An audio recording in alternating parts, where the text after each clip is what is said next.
I first started writing, I guess, back in late life, when I was 39 now. Luis was one of the authors I read. He really influenced me and told me through his words that our stories are important, our stories should be told.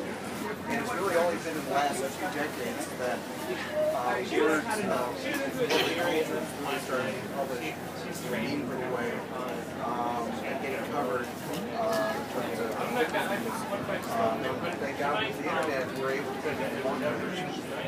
What I like to do is read a couple bits of flash fiction. I'm primarily a fiction writer. I've written some poetry. I'm primarily a fiction writer, written 6 books. I also edited an anthology called Latinos and Lotus Links and Luis's name. And that collects 60 years of LA fiction by Latino writers, published by Bilingual Press. But let me read a couple of flash fiction. One of the things I like about very short fiction is that you can become a character for a short while and just run with it. So, in this story, pretend I'm a 12-year-old girl. I know you always do that.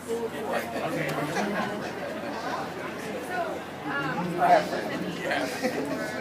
This story is called Willie. Wilfredo likes to dress to get Papa all riled up. You know, Willie wears those short shorts that you see of the ladies who walk up and down the bad street near the Shell station. Their mama says, no, self-respect is a good Catholic. You wander by unless your car died and you needed to get help from Manny who works there. Mama says those putas have no right to mess up our nice neighborhood. But the neighborhoods don't look so nice, and I figure some pretty ladies walking up and down the street can only make things look nice, right? So Willie likes to put on these short shorts. They're so tiny that his nalgas are hanging out, and then he pops in these blue contacts so that his eyes look like he's out in some scary space movie where only one person knows that the aliens are taking over people's bodies, and no one, not even your father, believes you when you say you're going to take us over too. I hate those movies. They make my stomach hurt. Anyway, today Willie comes down the stairs looking so pretty with his long legs showing and his eyes not looking scary. This time, for some reason, shining a blue that looks like Uncle Kiko's restored Mustang instead of a space alien's eyes. And I think to myself that Willie's cheeks even look special, kind of like a red flower, like the blush Mama finally let me buy from Savon, even though I'm only 12, but she said, yeah, you're a good girl, so it's okay. I think Willie likes to take a little of my blush every so often because I see big fingerprints in it that are bigger than mine, but that's okay because I think he looks prettier than me anyway, so he should use it.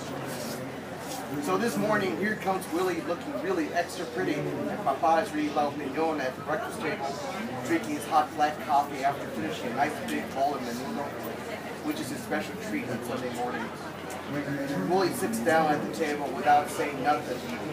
Mama is busy at the stove, cleaning something up, I don't know what. I'm on the floor watching the Powerpuff Girls video on the small TV that sits in the kitchen counter near all the Coke cans for recycling. I look up and smile at Willie.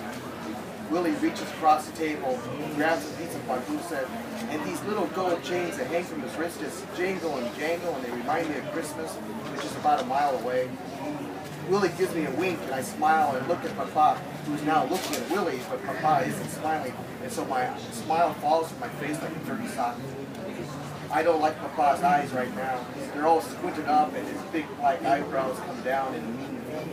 And he puts his coffee cup down on the green placemat, and some of it spills over the sides of the cup, and Papa doesn't seem to care.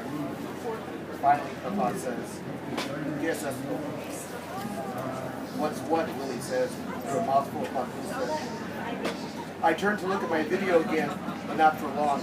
Mama screams and my head swivels like a chair, and I see Papa holding Willie against the wall. And something doesn't look right because Willie's looking down at Papa, even though Willie is shorter by about 6 inches.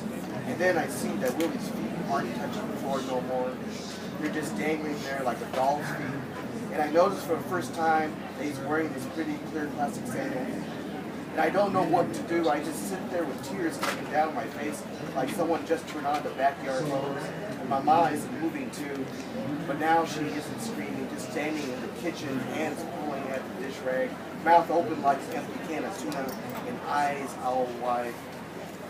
And Papa starts to yell something in Spanish so fast I don't know what he's saying. And then I see Willie's pretty fake blue eyes flicker toward me, and he smiles.